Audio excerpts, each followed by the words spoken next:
Hello everybody, Rajesh Sharma, faculty computer science, Nasirabad government college, आपका हमारी सी language की क्लास पे स्वागत करता हूं।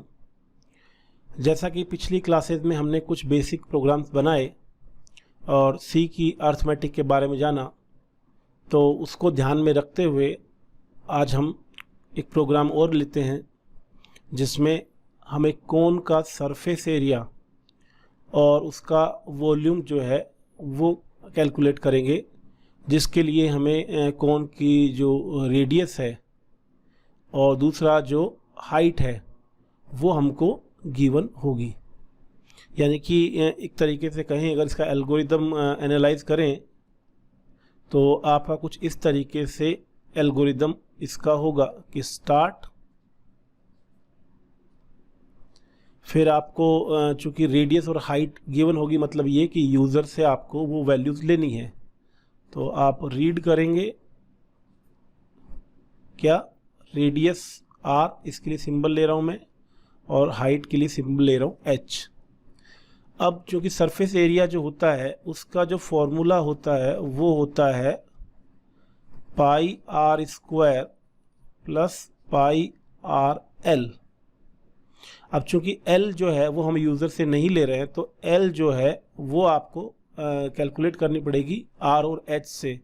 तो यहाँ पे L हो जाएगा आपका L equal to root R square plus H square, और आपका जो है वॉल्यूम जो है उसका जो फॉर्मूला होता है वॉल्यूम का होता है आपका 1/3 पाई r स्क्वायर h। अब ध्यान देने वाली बात यह है कि हम यूज़र से दो ही वैल्यू, क्योंकि हमेशा दिमाग में रखिए कि यूज़र से जितनी कम वैल्यूज़ में हम अपना प्रोग्राम बना सकते हैं उतना ही बेटर होगा, क्योंकि यूज़र की जो कन्वीनियंस है वो रहेगी, क्योंकि वो कम वैल्यूज़ दे रहा है। और यहाँ पे R और H से हम चूँकि L तो कैलकुलेट कर ही पा रहे हैं, तो हमको जो है वो L खुद कैलकुलेट करना चाहिए, यूज़र से R और H ही लेना चाहिए। हाँ, आप चाहें तो R और L ले लीजिए और आप H कैलकुलेट कर लीजिए, फिर H जो होगा वो आपका under root L square minus R square हो जाएगा। तो आपकी अपनी अपनी चॉइस है, बट दो ही वैल्यू हम यूज़र से ले रहे हैं। अब चूँकि सरफेस एरिया में हमको किसकी ज़रूरत पड़ेगी, L की ज़रूरत पड़ेगी, तो हम इसको पहले कैलकुलेट कर लेते हैं। तो L equal to root R square plus H square. अब हम क्या करते हैं, सरफेस एरिया, तो सरफेस एरिया जो है उसका फॉर्मूला लगा देते हैं pi R square plus pi R L, and then volume का लगा देते हैं, ये आपका 1/3 पाई r स्क्वायर h।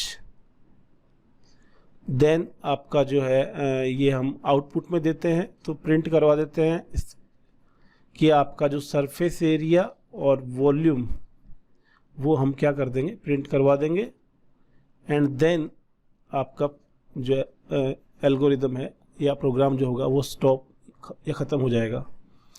तो इसमें एक तो नई चीज़ ये आएगी कि आप स्क्वायर रूट कैसे निकालेंगे। तो स्क्वायर रूट जो है उसके लिए हमको लाइब्रेरी के अंदर एक फंक्शन जो है वो आपका अवेलेबल है। उसके लिए आपको हेडर फाइल math.h इंक्लूड करनी पड़ेगी, जिसमें कि sqrt नाम से एक फंक्शन उपलब्ध है, और उससे हम जो है वो आपका L जो है फाइंड कर सकते हैं। अब इसको हम 1-to-1 प्रोग्राम में कन्वर्ट करेंगे। तो मैंने कहा कि जैसे कुछ चीज़ें जो आपके जनरली एल्गोरिदम में नहीं होती हैं, जैसे प्री प्रोसेसर डायरेक्टिव, जो ऊपर हम हैश इंक्लूड या जो हेडर फाइल हम यूज़ ले रहे हैं वो लिखते हैं, तो यहाँ पे दो हेडर फाइल लगेंगी। एक तो आपका जो है एक तो आपकी जो है वो std तो लगेगी, ताकि आप ये रीड और राइट वाला जो है प्रिंट वाला काम जो है वो कर सकें, और दूसरा जो है वो आपके स्क्वायर रूट निकालने के लिए लगेगी।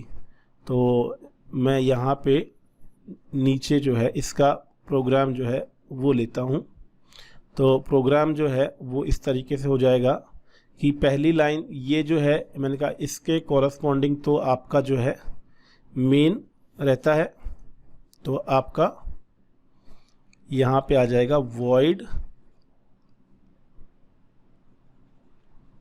और मेन। फिर उससे ऊपर मैंने कहा कि आपको हेडर फाइल इंक्लूड करनी होंगी जो आपके, तो इंक्लूड एक तो आपकी यही है stdu standard input output dot H, तो stdu डॉट एच करेंगे। दूसरा मैंने कहा स्क्वायर रूट निकालने के लिए, तो इसके लिए हैश इंक्लूड जो है वो मैथ डॉट एच,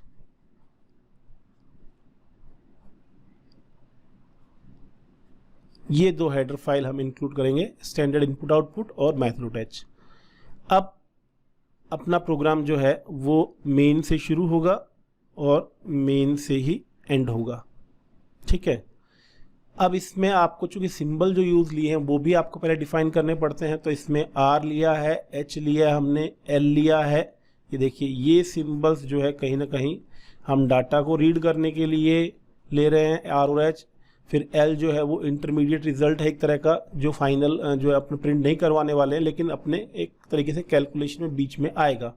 फिर आपका सरफेस एरिया और वॉल्यूम जो कि हमको फाइनल रिजल्ट के तौर पे, तो 5 जो है वो सिंबल हम काम ले रहे हैं एल्गोरिदम में, तो इसकी कॉरस्पॉन्डिंग 5 वेरिएबल हमको बनाने पड़ेंगे।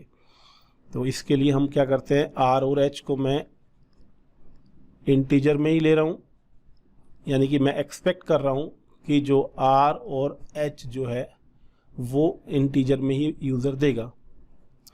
देन अब इनको बात आती है रीड करने की।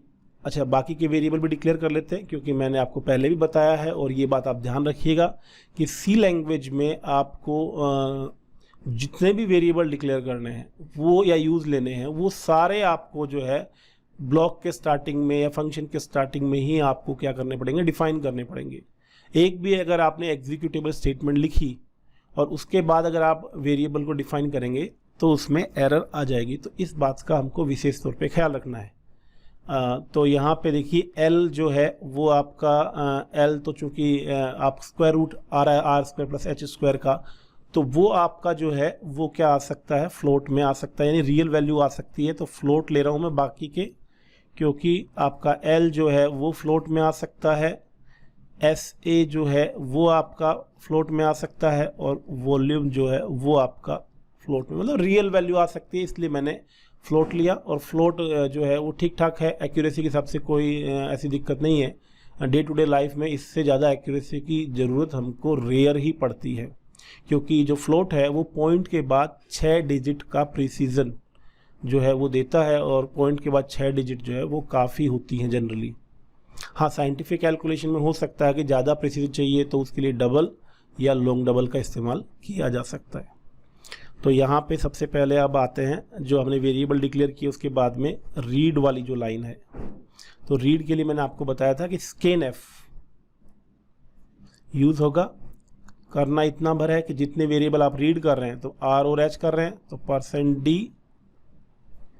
%d 2 वेरिएबल रीड कर रहे हैं, तो उनके दोनों के एड्रेस हम यहाँ पे $r और $h, एड्रेस ऑफ आर और एड्रेस ऑफ एच। और ये बात विशेष ध्यान रखिएगा, मैंने पहले भी बताया है कि आर और एच को रीड करते समय या कोई भी वेरिएबल रीड करते समय स्कैनएफ में उसका एड्रेस देना होता है, एड्रेस ऑफ दैट वेरिएबल जो भी आप रीड करना चाहते हैं। अगर आपने एम्परसेंड लगाना नहीं लगाया या भूल गए तो वहाँ पे वैल्यूज़ रीड नहीं हो पाएंगी। और इसका जो रीज़न है, मैंने कहा कि आपके फंक्शंस में जब हम फंक्शन में कॉल बाय रेफरेंस एक पासिंग मैकेनिज्म होता है, आर्ग्यूमेंट पासिंग मैकेनिज्म। अब ये सारी चीज़ें, आर्ग्यूमेंट क्या है, पासिंग मैकेनिज्म क्या है, ये जो है वो हम आगे देखेंगे, तो ज़्यादा कंफ्यूज नहीं हो। अभी के लिए यही याद रखें कि आपको जो है वो आर और एच जो है उसके या जो भी वेरिएबल है उसके आगे एम्परसेंड या एड्रेस ऑफ ऑपरेटर लगाना जरूरी है। नाउ हम एल कैलकुलेट करेंगे, तो ये आपका जो है एल आ जाएगा, तो ये एल। अब यहाँ पे देखिए स्क्वायर रूट निकालना है, तो इसके लिए हम क्या कर रहे हैं, मैथ डॉट एच का एक फंक्शन काम है SQRT, और उसमें फॉर्मूला लिख दीजिए। तो आर स्क्वायर तो आर इंटू आर। और ये बात ध्यान रखिएगा, सी में एक्सपोनेंट या किसी की पावर कैलकुलेट करने के लिए कोई ऑपरेटर नहीं होता है। हालांकि फंक्शन होता है, लेकिन जब छोटा मोटा एक्सप्रेशन है जिसमें हम डायरेक्ट जो है वो स्क्वायर क्यूब इस तरीके से जो भी पावर से वो बना सकते हैं, तो हम पावर के लिए फंक्शन यूज़ नहीं करेंगे। और क्योंकि फंक्शन कॉलिंग जो होता है वो जनरली थोड़ा सा मतलब आपका टाइम कंज्यूमिंग होता है कंपैरेटिवली ऑपरेटर्स के। तो ऑपरेटर्स जहाँ पे काम आ रहे हों तो वहाँ पे फंक्शन को अवॉइड करना चाहिए।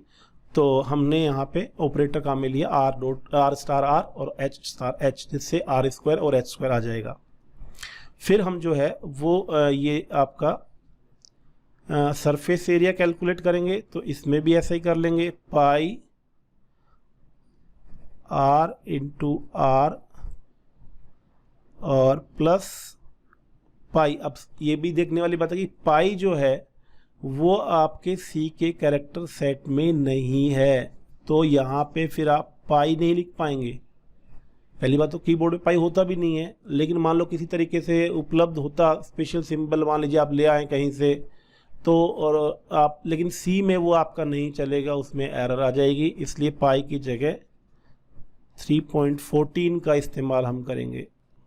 और इसमें जो है वो आप देखें कि अगर इसमें भी एक्सप्रेशन को देखें तो एक्सप्रेशन में भी मैथमेटिक्स थोड़ी लगा सकते हैं कि इसमें कॉमन लिख सकते हैं कि इसमें पाई आर क्या है आपका कॉमन आ जाएगा, तो आर प्लस एल ये हम लगा पाएंगे। तो इसमें मैं कॉमन लूँगा तो पाई आर। भाई कॉमन लेने से देखिए अगर आपके जो ऑपरेटर्स कम हो सकते हैं तो आपका एग्जीक्यूशन टाइम भी क्या हो जाएगा, कम हो जाएगा, प्रोग्राम फास्ट होगा। तो जहाँ भी आप ये ऑप्टिमाइजेशन कर सकते हैं आपको करना चाहिए। तो pi R then R plus L. और ये देखिए ब्रैकेट के और वेरिएबल के बीच में मैंने स्टार लगाया है।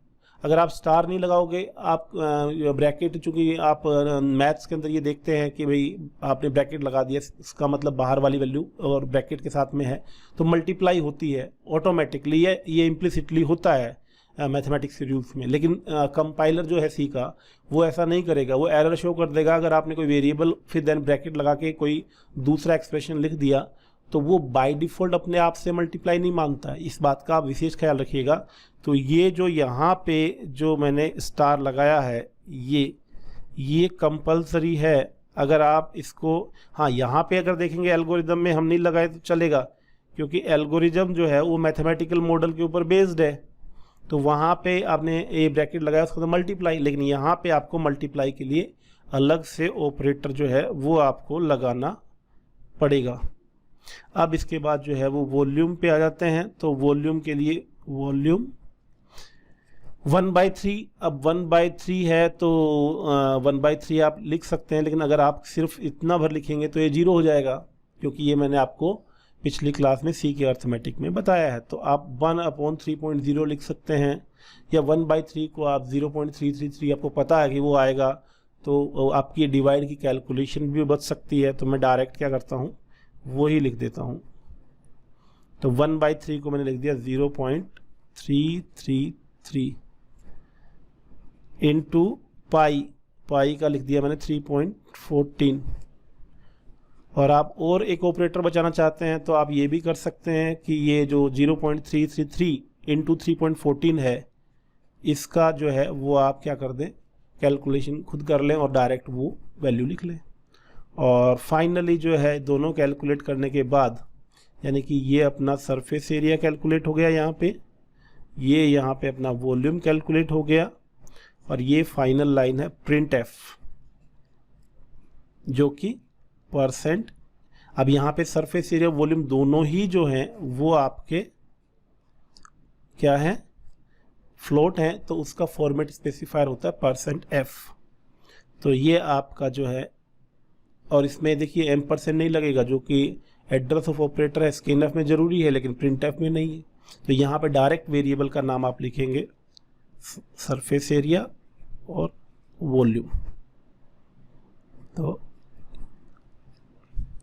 ये आपका जो है वो सी का जो है प्रोग्राम बन गया, जिसमें हम क्या कर रहे हैं, सरफेस एरिया और वॉल्यूम निकाल रहे हैं एक कोन का। इसमें जो नई बात है, थोड़ा डिफरेंट है, वो यही है कि बस आपने एक तो अर्थमेटिक का जो है वो देखा कि किस तरीके से आपको उसका ध्यान रखना है। दूसरा जो है लाइब्रेरी फंक्शन जो है, मैंने कहा ना हमने एक जो स्क्वायर रूट के लिए इस्तेमाल किया है SQRT जो मैथ.h हेडर फाइल में है। तो इससे ये भी हमको जो है चीज़ जानने को मिली कि हम मल्टीपल हेडर फाइल्स या कितनी भी हेडर फाइल इंक्लूड कर सकते हैं। और सारे फंक्शन चूँकि लाइब्रेरी के एक ही हेडर फाइल में नहीं है, अलग अलग हेडर फाइल्स में हैं, तो आपकी ज़रूरत का फंक्शन जो है अगर लाइब्रेरी बना हुआ है तो आपको ये पता होना चाहिए कौन सी हेडर फाइल में है और उसको किस तरीके से यूज़ करना है। तो मेरा बताने का मकसद यही था कि जब भी हम और आगे बढ़ेंगे या बड़े प्रोग्राम या कॉम्प्लिकेटेड प्रोग्राम्स बनाएंगे तो उसमें आपके फंक्शन अगर लाइब्रेरीज होंगे तो कहीं से भी हम पिक कर सकते हैं। सिंपली उसके ऊपर हेडर फाइल जो है वो इंक्लूड कर लीजिए और उसको आप जो है फंक्शन को प्रोग्राम में यूज़ कर लीजिए। बस ये है कि हाँ, उसमें जो आपके फंक्शन में कितनी वैल्यू पास करनी है या किस तरीके से पास करनी है, ये सारी चीज़ें हमको ध्यान रखने वाली होंगी और अर्थमेटिक का भी हमको ध्यान रखना होगा। तो आज की क्लास में इतना ही। नेक्स्ट क्लास में हम जो है वो आपका टाइप कन्वर्जन जो है उसके बारे में डिस्कस करेंगे। तो आपका ये वीडियो देखने के लिए बहुत बहुत धन्यवाद।